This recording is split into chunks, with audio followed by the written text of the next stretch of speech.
I was robbed, to tell you. They had the used to go to record stores back when I was a kid, back in the late '70s, early '80s, and I'd get the promo posters and standees that they sent out to the stores, and when they were done with them, you put your name and phone number on them, and they'd call you.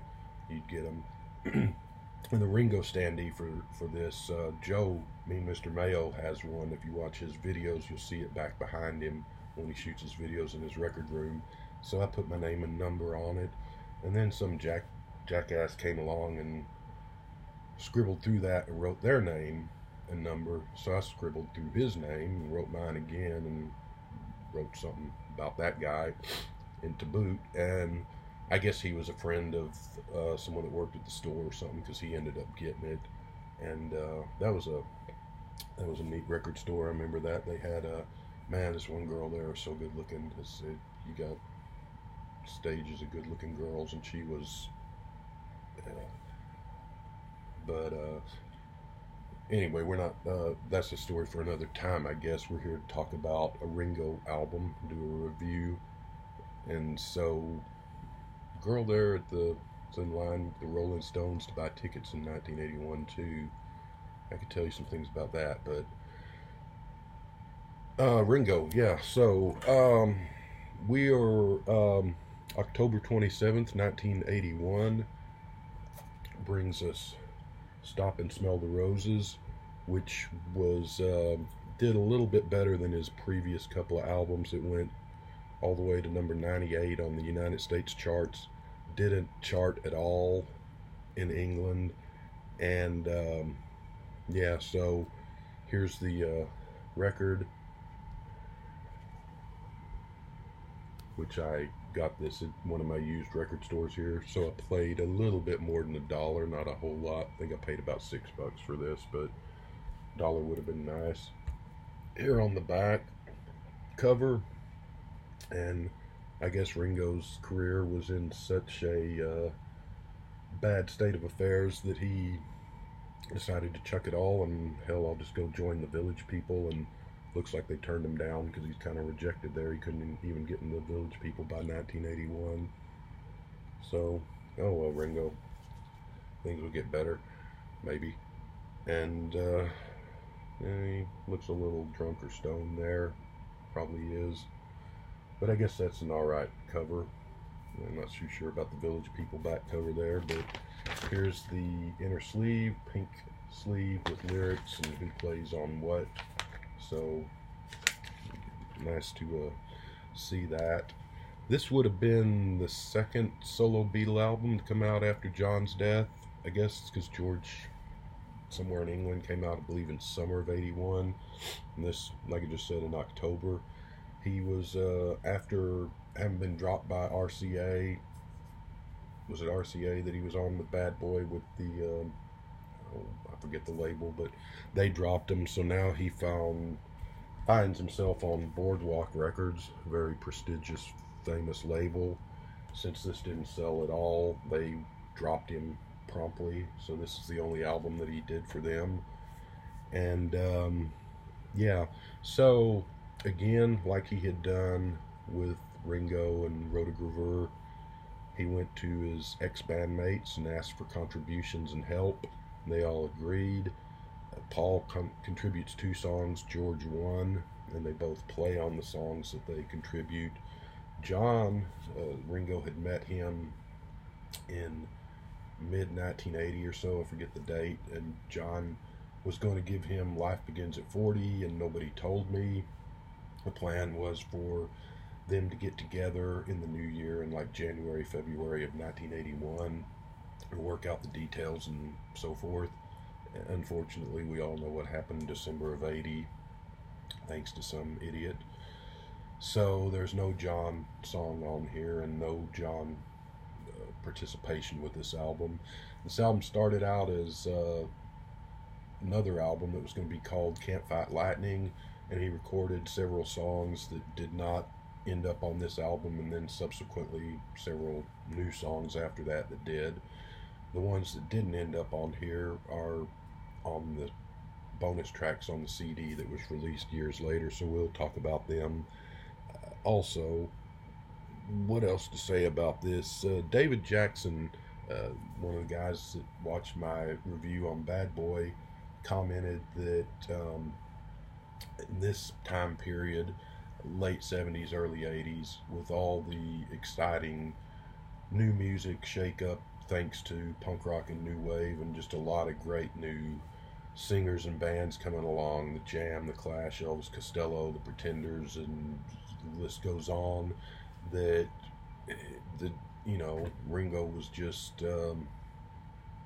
here it comes Joe, seen as dated and out of time and silly and a bit old hat, and just the general public, and even as I've said before, uh, big Beatle fans, a lot of them had lost interest in him, and that's certainly true. But I think the fun of reviewing these albums decades later is that, yeah, little context of the times they came out and the circumstances they came out under, of course, to put in there. But you can also look at the albums now just on their own merits. And while it's true that a lot of the Ringo albums past, say, Road to Gravure or so, there's a lot of cringeworthy moments, and a little embarrassing and a little silly and a little cornball. In fact, there's more than a little, there's quite a bit.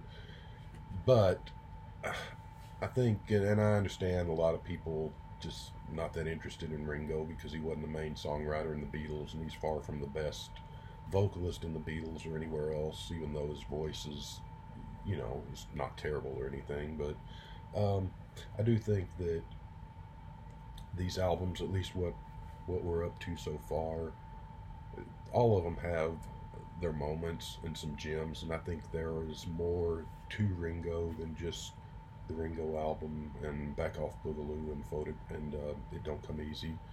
So whether anyone will pay attention to that or not is up to them, but just trying to put out there that there are some Ringo gems out there outside the handful of hits that everyone knows. And so with that, we will get into the tracks on the album. Start with side one because it makes more sense than starting with side two.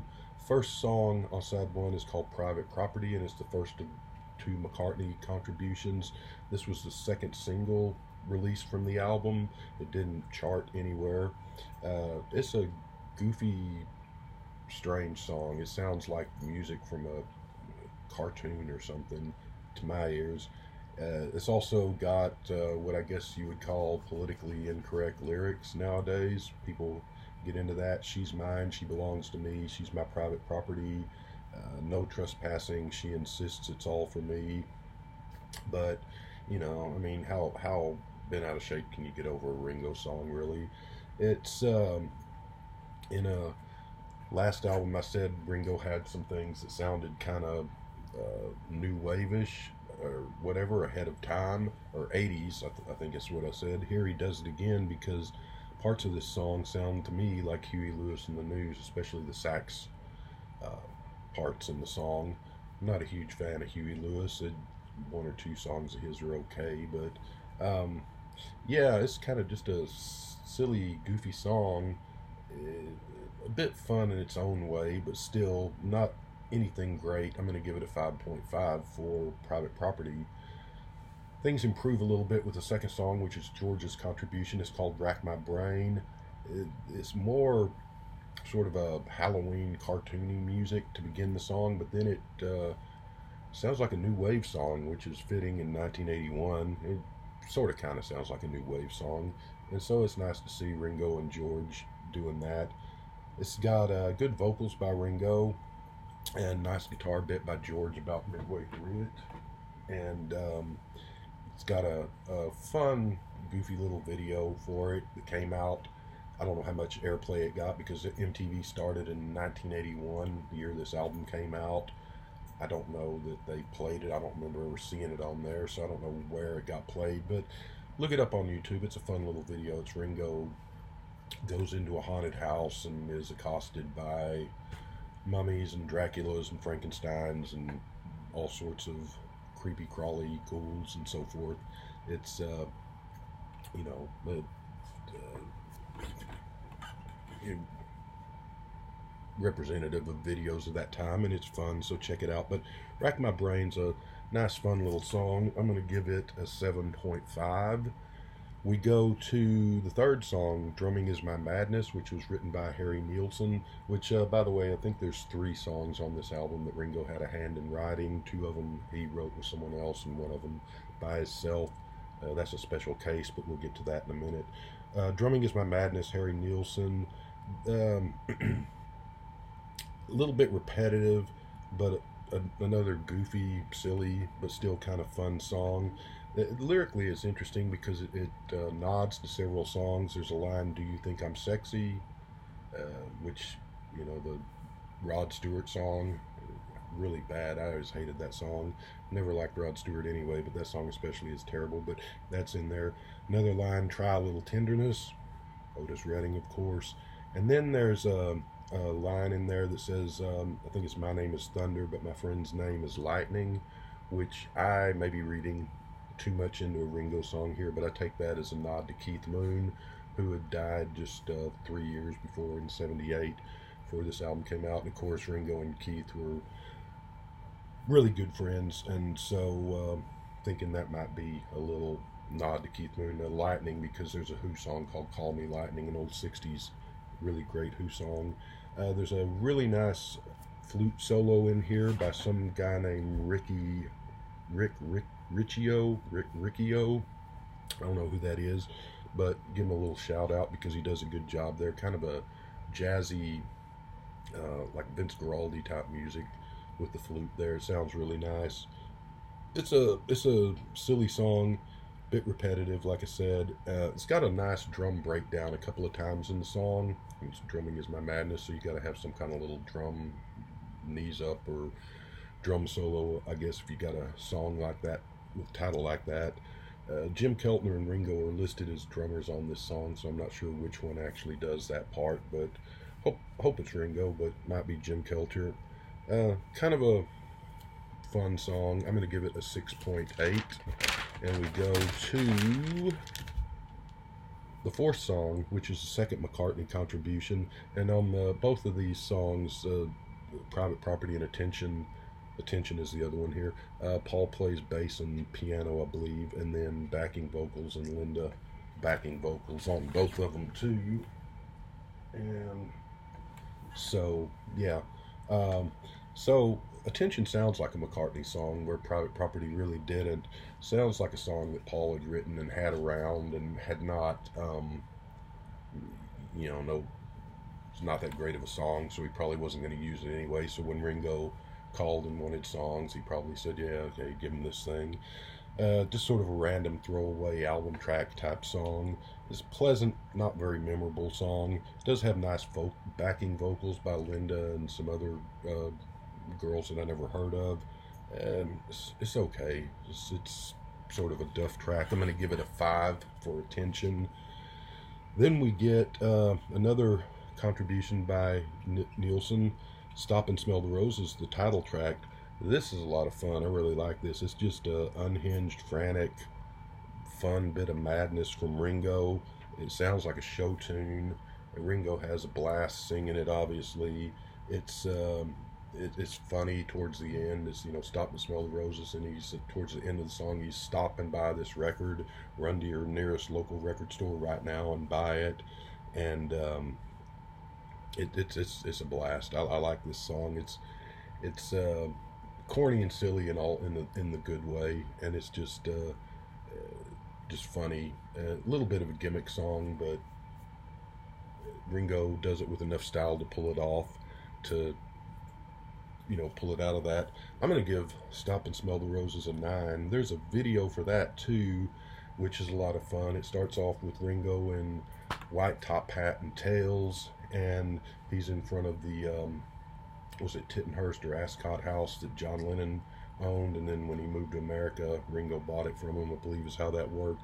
It's the house that's on the cover of the Beatles, again, the Hey Jude album, the front and the back of that.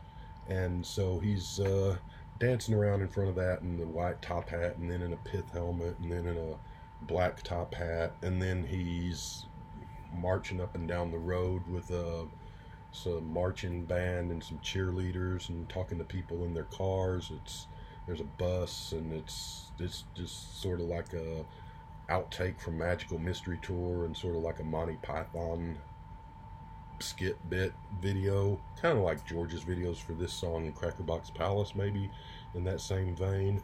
Having a lot of fun, and it could have been, if this would have got played on MTV, and like I said, MTV just started that year, so they probably weren't looking to play Ringo videos, but if this would have got some exposure, this could have been one of those videos we all remember, the ones of us that were around when MTV started, and we think back on those old like Talking Heads videos and so forth and all. But fun song, and could have been a little radio hit, I think, if it had some exposure. But anyway, yeah, I can give that a 9. I like that song. Side 2 we go to, and we start with a song called Dead Giveaway, which was written by Ringo and Ron Wood of the Rolling Stones and the Faces before that. This is probably the heaviest or most rocking song on the album. It's sort of a heavy bottom, swampy blues rocker thing. Nice bass and piano, and kind of sort of a late 70s AOR rock station type sound to it. It's a little generic, but it's not bad. I'm going to give it a 7.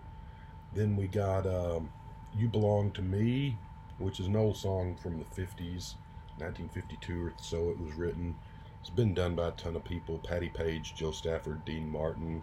It's Ringo being silly and corny. It sounds like an old, like your parents' type music song, which is what it was. He does an alright job on it, but it's the corn factor's pretty high on it, so I'm going to give that song a 4.5.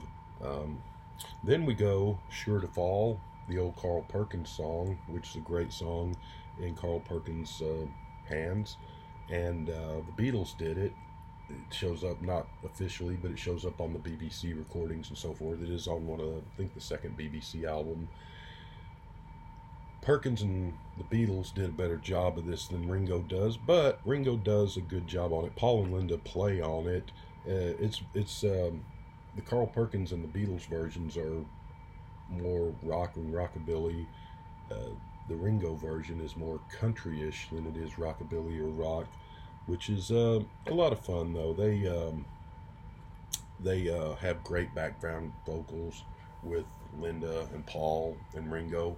They're having a lot of fun, and it reminds me that with Paul's few forays into country solo, Sally G and the Country Ham single, and well, of course, Rocky Raccoon with the Beatles, and another one I can't remember off the top of my head. It's kind of a shame that he never tried to do a country album the way Ringo did with Bukus of Blues. Especially now, this might be a good time to do it with his voice shot, because you don't really need a voice to sing country. But yeah, and it's I'm going to go ahead and give this an 8, even though, like I said, Perkins and the Beatles version is superior.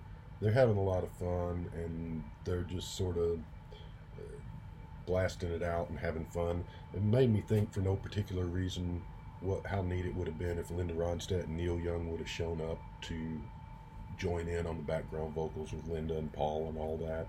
But Sure to Fall, I'm going to give it an 8. Why not?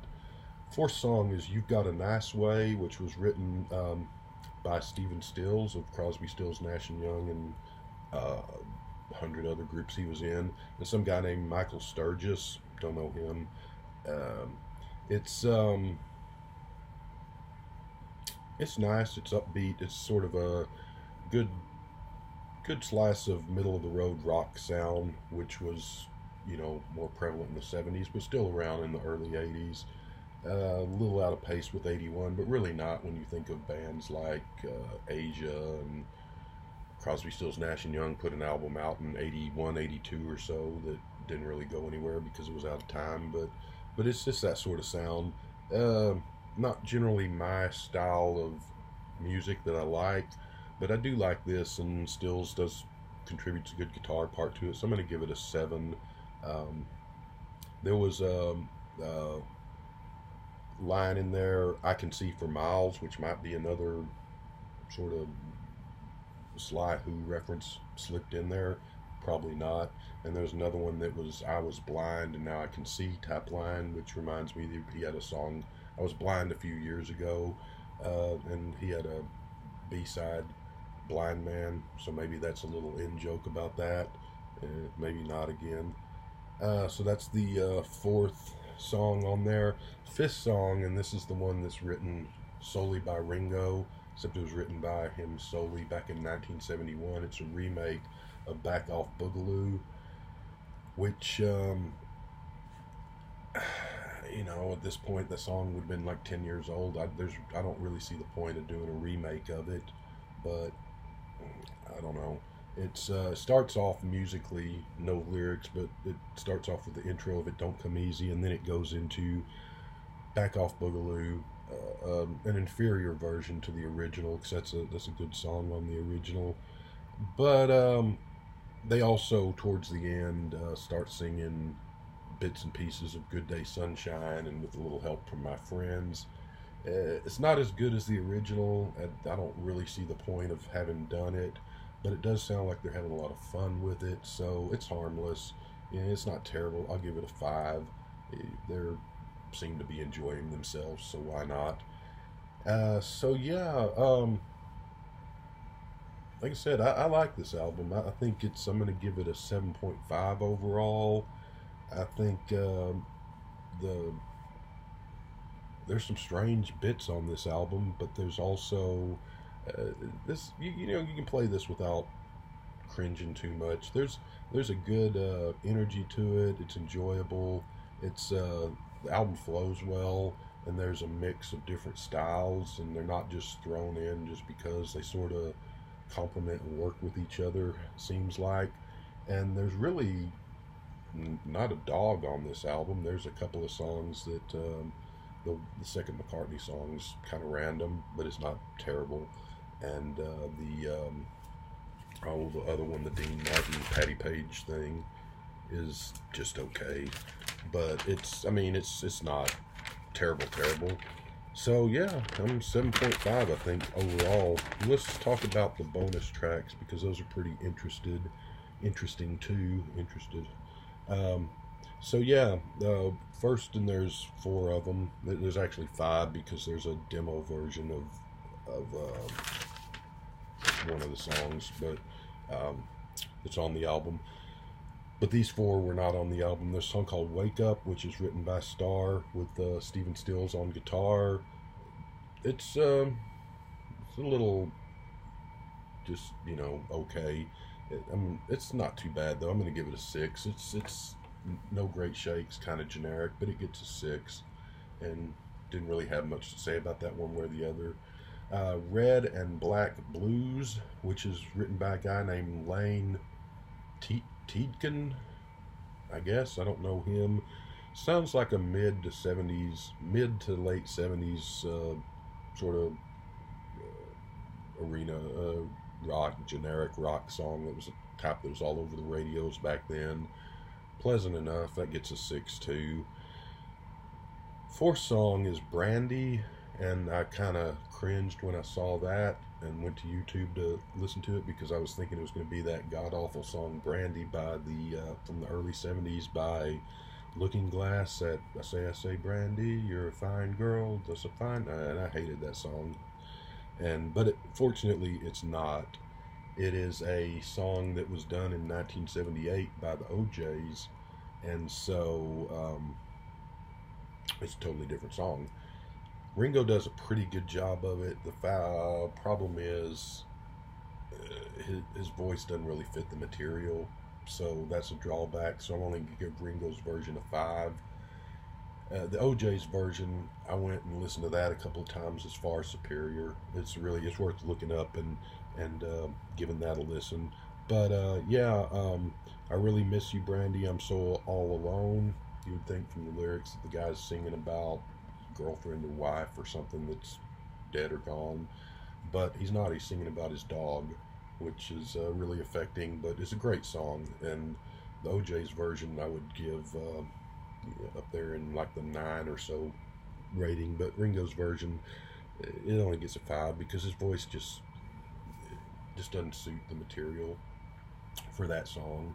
He's just doing it straight ahead. It'd be kind of like Johnny Rotten trying to do a straightforward take on Till There Was You or something, and it just doesn't really work.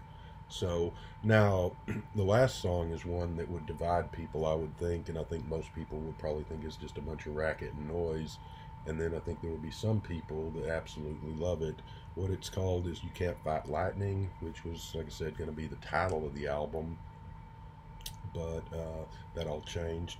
And he did release this song later on the one of his later albums, and we'll get to that. It is a remake. It's not the one here. And this has got Paul and Linda playing along, and Ringo. And the fun thing about this is you've got Ringo playing guitar and Paul playing drums. And so that's interesting. It actually works out, I think. This is Ringo punk rock, kind of Ringo channeling the Velvet Underground or something, as strange as that sounds. And with the backup vocals with Linda and other girls and all the rest, you kind of get this B-52, Nina Hagen, Lena Lovitch sort of vibe going on. And the song goes on a little too long and overstays its welcome. It's 5 minutes, and so 5 minutes and change, and I think the entire thing is 10 minutes, the one that's never been released as far as I know. But I like it. It's a lot of fun, and this probably should have gone this, or maybe red and black blues. Either one probably should have gone on the album instead of Back Off Boogaloo's remake. But yeah, 8.5 I'm going to give that one. So yeah, if you get CD, you'll get those bonus tracks. If you get it on vinyl, maybe you can get lucky and find it for $1.